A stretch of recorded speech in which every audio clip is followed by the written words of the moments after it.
Suatu ketika di pasar buku, tepatnya jam makan siang, penjaga toko meninggalkan tokonya begitu saja tanpa dikunci. Seorang pengunjung melihat hal itu dengan terperangah dan bertanya, "Pak, mengapa tidak dikunci atau ditutup tokonya?" Penjaga toko tersenyum dan berkata, "Tidak ada orang yang ingin mencari buku dan pecinta buku bukanlah pencuri."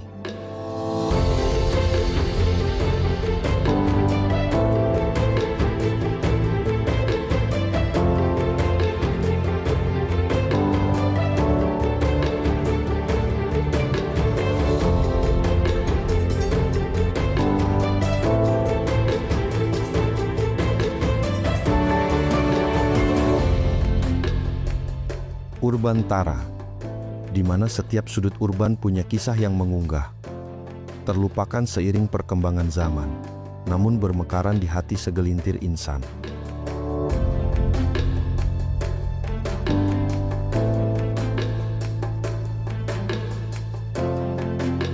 Halo Kang Edi, Ayo. apa kabar? Alhamdulillah baik. Alhamdulillah. Wow, akhirnya saya sampai juga nih di kampung bukunya Kang Edi. Ternyata, wow, ini tempat bagus banget Kang. Saya pikir ini tempat, ini tempat kafe ya? Apa saya salah tempat ya? Ternyata tidak. Karena ini memang tempat, kalau menurut saya ya, ini bikin kita nyaman buat membaca, bikin kita pasti nggak mau pulang kali ya, betah kali di sini Kang ya. Pokoknya di sini bagus, pemandangan juga oke, nice lah buat yang pencinta buku. Oh ya Kang Edi, awal Kang Edi menjadi penggiat literasi itu kapan tuh? Awalnya sebenarnya sejak SMP itu ya, itu udah dekat tuh dengan buku itu ya. Pokoknya kalau aktivitas apapun selalu buku menemani gitu. Mantap. Jadi sering kalau misalkan waktu itu di Tasikmalaya tuh kita menggelar buku di alun-alun. SMA juga seneng nih. Makin senang lagi karena kebetulan saya tinggal di rumah Bibi. Nah, Bibi itu mengkoleksi buku-buku. Nah, saya kalau misalkan ada buku yang kurang terawat, nah saya gelisah gitu ya, pengen merawatnya. Jadi buku-buku yang dimiliki oleh Bibi saya semua bisa saya tata rapi. Ada kenikmatan sendiri gitu. Betul. Membuat atau menjadi lebih baik lagi buku itu. Menjelang kuliah saya sampai sekarang masih berlanjut. Pokoknya apapun aktivitas nggak jauh dari buku. Motivasi Kang Edi itu apa? Menjadi penggiat literasi. Ya motivasinya sih sederhana ya. Yang pada awalnya buku-buku yang saya miliki sama Bibi juga ya. Nah, pengen banget gitu buku-buku yang ada di rumah itu bisa juga dinikmati oleh orang yang lebih banyak lagi. Nah akhirnya buku-buku yang ada di rumah dikeluarkan. Lebih bermanfaat ya untuk orang lain. Betul bermanfaat, dibikin taman baca sehingga masyarakat luas bisa mengakses bahan bacaan yang kita sediakan. Nah itu motivasinya.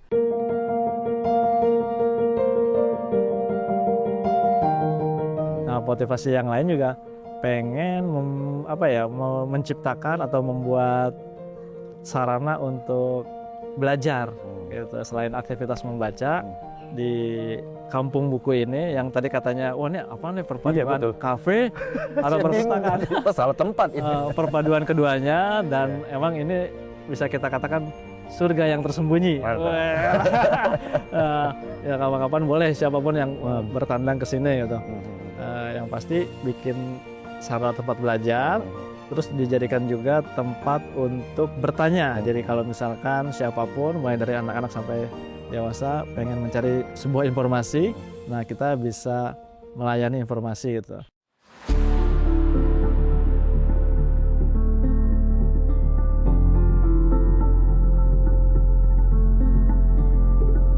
Tapi pernah nggak orang luar kota atau luar daerah berdatang ke sini? Oh ya sering. Bahkan sampai bermalam di sini ada yang datang ke sini gitu. Nggak hanya teman-teman yang ada di sekitar Jakarta aja yang sering datang ke sini. Punya komunitas nggak tuh Kang di sini? Iya, komunitasnya di sini ada perpustakaan menetap ya, perpustakaan menetap namanya Kampung Buku, di mana anak-anak yang menjadi peserta pembelajaran di sini, ada orang tuanya juga yang sesekali berkegiatan di sini melakukan kreativitas gitu, ada teman-teman remajanya. Terus selain kampung buku yang perpustakaan menetap, ada juga perpustakaan yang bergerak menggunakan sepeda yang dinamakan Kargo Baca. Tapi masih aktif. Ya, masih aktif sejak 2017 kalau yang Kargo Baca. Kalau yang kampung buku dari 2010. Sejak awal merintis itu bagaimana, Kang? Boleh ceritain sama kita?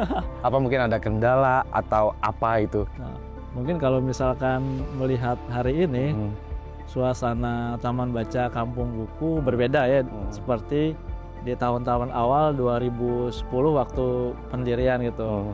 Waktu itu masih tanah kosong, belum ada keramaian di sini gitu, masih banyak ilalang gitu. Tentu itu di awal sebuah kendala gitu ya. Tapi karena emang pengen banget membuat taman baca, akhirnya sampai saya meminjam uang ke koperasi gitu. Saya ingat 5 juta minjam uang koperasi buat apa? Buat bikin saung bambu. Perjuangan lah ya kan? Saung bambu seukuran 4 kali 3 meter persegi. Nah disitulah buku-buku itu diletakkan.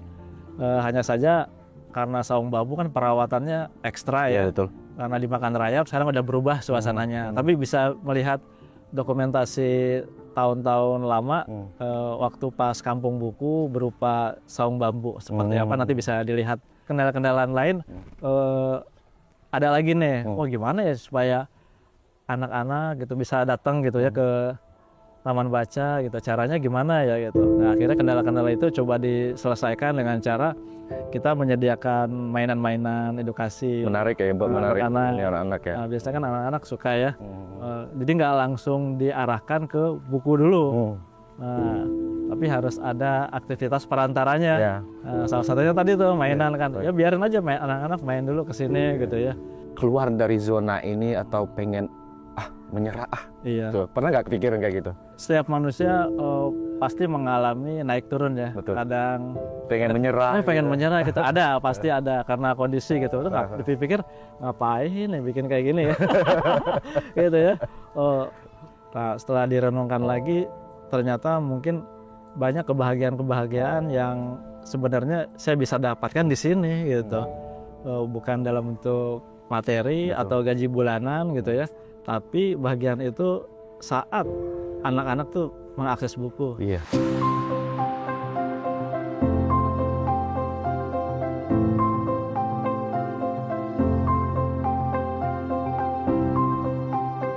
Inilah awal Edi Dimyati memulai kecintaannya terhadap buku. Ia mendirikan kampung buku di wilayah tempat tinggalnya di tahun 2010. Edi punya pengalaman pahit tentang perpustakaan. Ia pernah dilarang masuk karena dianggap berpakaian tidak sesuai. Sejak itu, ia ingin semua orang bisa menikmati buku. Jalan sunyi ini dipilihnya hanya karena ia yakin melalui membaca menambah wawasan kita dan akan merubah nasib kita, juga merubah perilaku kita.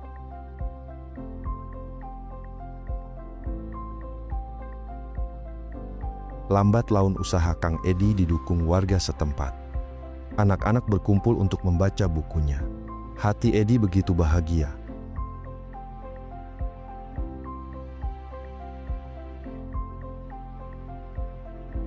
Ia merasa tidak adil jika hanya ada satu kampung buku. Ia ingin semua orang bisa memiliki kesempatan dan kecintaan yang sama. Maka ia membuat perpustakaan keliling dengan sepeda tua miliknya.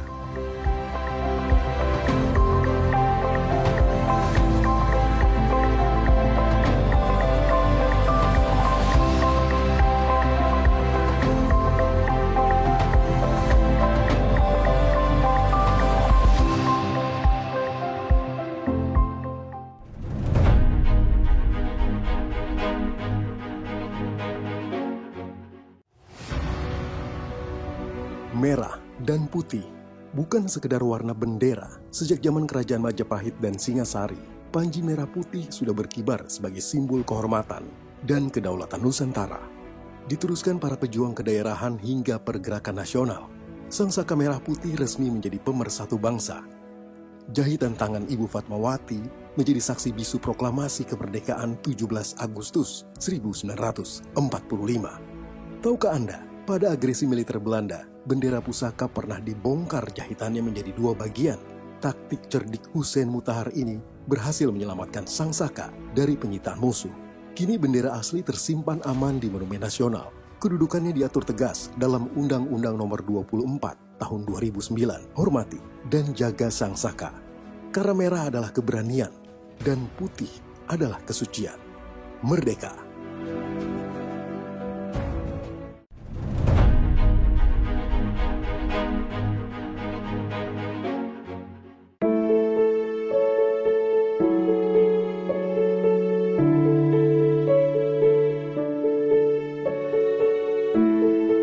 Fauzan, Fauzan umur berapa?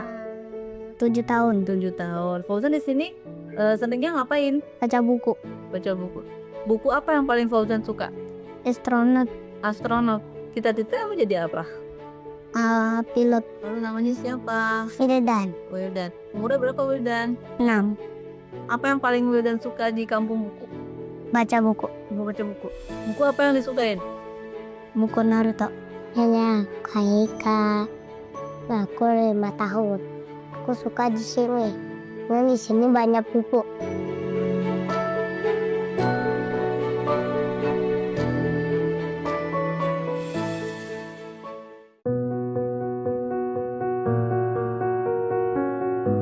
Menjadi penggiat literasi mungkin bukanlah cita-cita banyak orang termasuk Edi Dimyati.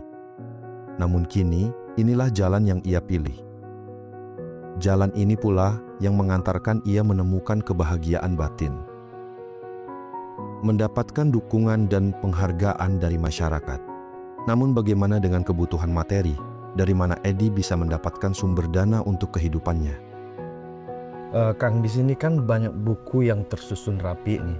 Dan saya juga lihat sekeliling itu banyak juga piagam penghargaan tersusun juga rapi. Ini ada penghargaan. Ini penghargaan apa aja nih, Kang? Ini penghargaan beberapa ya, masih ada di 4 titik yang lainnya gitu.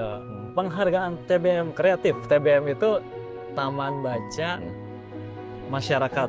Ini penghargaan pertama berarti. Iya, jadi Kampung Buku pernah mendapatkan penghargaan pertama pada tahun 2016 sebagai Taman Baca terkreatif se-Indonesia. Nah, alhamdulillah. Banyaknya penghargaan di sini yang paling dibanggakan Kang Edi itu penghargaan apa? Menurut saya sebuah penghargaan itu saya bisa dapatkan dan saya banggakan ketika buku-buku yang ada di sini itu diakses oleh anak-anak di sini. Nah, itu merupakan penghargaan banget buat saya. Oh ya Kang, mohon maaf nih, untuk biaya hidup literasi itu kan penting. Biaya hidup keluarga itu bagaimana Kang? Alhamdulillah untuk biaya hidup keluarga tercukupi ya. Cukup ya. Nah, setelah cukup, nah kita bisa memberikan lebih untuk masyarakat dalam hal ini dalam pengelolaan Taman Baca Masyarakat Kampung Buku. Jadi kalau ditanya rezeki ya ada aja sih ya. Aja ya. Tuhan yang mengatur. Amin, amin. Tapi pernah kepikiran nggak untuk menyerah gitu, ingin keluar dari zona ini?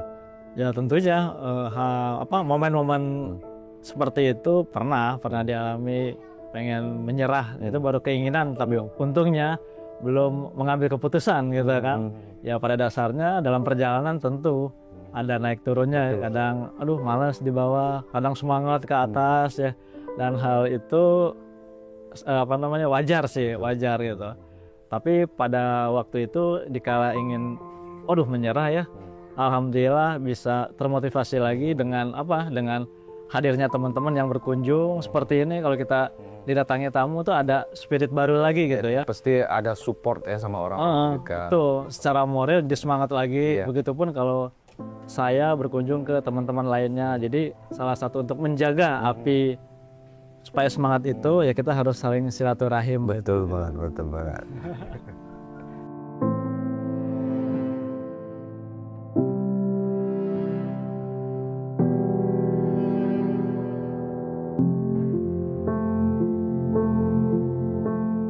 Menjadi penggiat literasi bukanlah hal yang mudah. Banyak pengorbanan, banyak air mata. Tapi jika ada dukungan dari keluarga dan orang terdekat, hambatan yang berat akan terasa mudah. Halo, apa kabar? Alhamdulillah. Tadi kita baru selesai bicara sama Kang Edi. Ternyata kakak asli Pagar Alam ya? Iya betul. Oh, Jumo Kito. Sahabat Ubantara satu kampung. Kalau kita di kampung itu Jumo Kito ya? Iya, Jumo Kito. Di mana itu? Kalau di Pagar Alamnya? Kami di Bumi Agung. Bumi Agung. Iya. Oke, Bumi Agung itu guys, itu di Sumatera Selatan. Kak Lia, ada reaksi apa saat Kak Lia melihat Kang Edi menjadi penggiat literasi? Dari awal kenal, saya sudah tahu kalau kegiatan Kang Edi di dunia literasi. Jadi kita juga sama-sama ada jiwa relawan ya.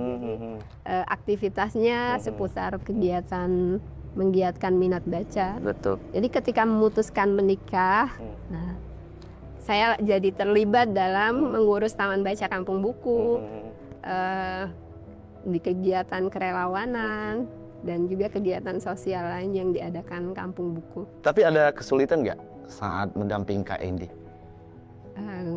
Kesulitan sih, karena emang ini udah keputusan, istilahnya sudah tahu tentang dunia pegiat literasi ya. Jadi dengan senang hati dan semua resikonya kita terima. Betul banget. Tapi harapan Kak Lia apa nih di literasi ini? Harapannya sederhana dengan apa yang sudah kita lakukan, semoga berdampak baik buat masyarakat dan juga minat baca masyarakat sekitar sini atau orang-orang yang mengakses taman baca itu jadi meningkat.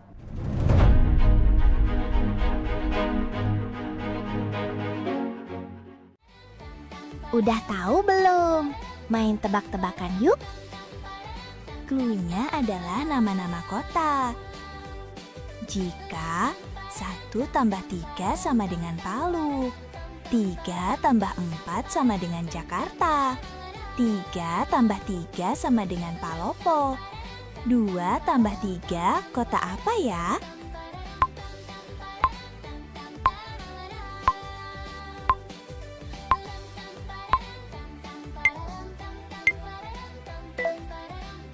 Jawabannya adalah ya kota Medan dong. Cluenya kan nama-nama kota.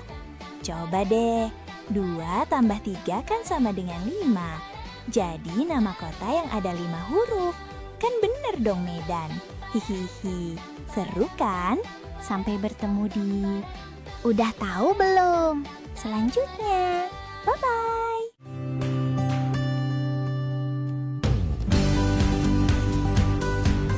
Setiap perjalanan meninggalkan cerita.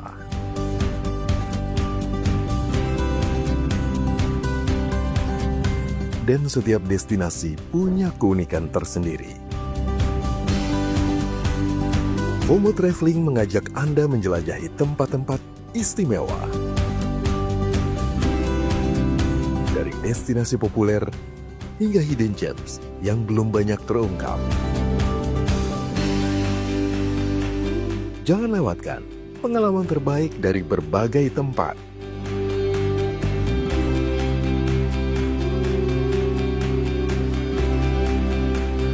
FOMO Traveling, inspirasi perjalanan untuk Anda, hanya di Loka TV.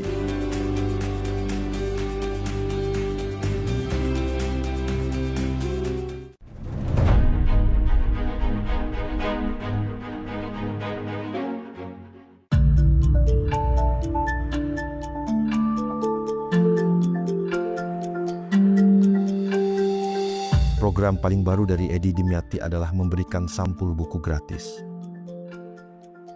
Di saat orang sudah tidak lagi membaca buku dan lebih banyak bergumul dengan ponsel mereka, Edi malah memberikan layanan sampul buku gratis. Ini maksudnya gimana nih Kang? Kok dikasih gratis gitu? Oh ya, di sana ada tulisan itu ya, baca buku gratis ya. Jadi emang buku-buku yang ada di Taman Baca Kampung Buku ini bisa diakses oleh siapapun ya, tanpa mengenal usia, mulai dari anak-anak, remaja sampai dewasa. Nah, mereka boleh datang dan bisa membaca buku ini secara gratis, tidak berbayar gitu. Boleh baca di tempat, boleh juga dipinjam untuk baca di rumah. Nah, jadi keduanya gratis.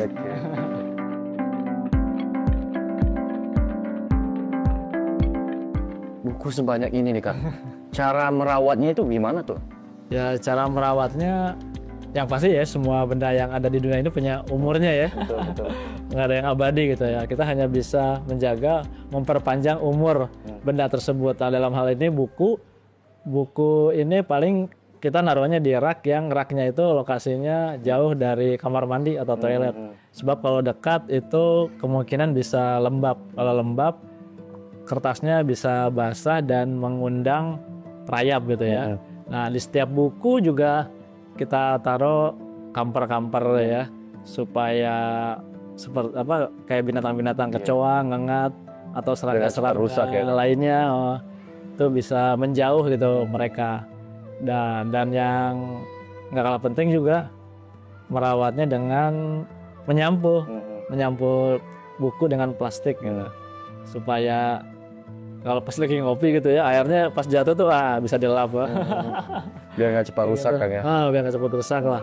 Seperti itu.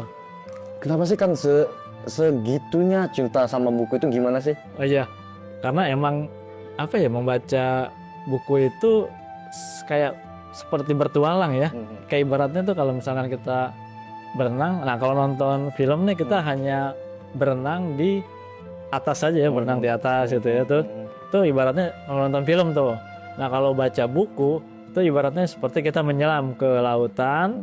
Nah, di dalam atau di dasar laut itu ada banyak binatang-binatang yang sebelumnya kita belum pernah lihat dan benda-benda yang sebelumnya kita belum pernah lihat gitu.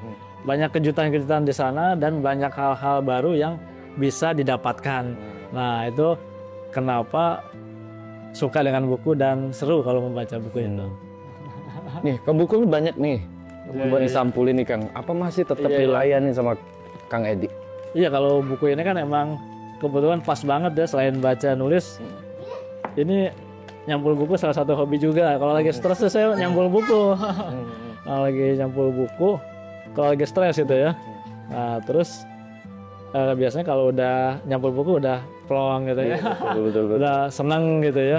Jadi setiap hari aktivitas yang nggak pernah berhenti itu salah satunya ini nyampul buku. Nggak habis-habis nih buku-buku yang ada gitu, ada aja. Ada aja Kang ya. Ini cara nyampulnya gimana nih Kang? Boleh ajarin dong gimana caranya nih Kang? Nah, seperti biasa kan saya ada roll plastik, kemudian disesuaikan dengan besaran buku, terus dilebihkan tentunya ya.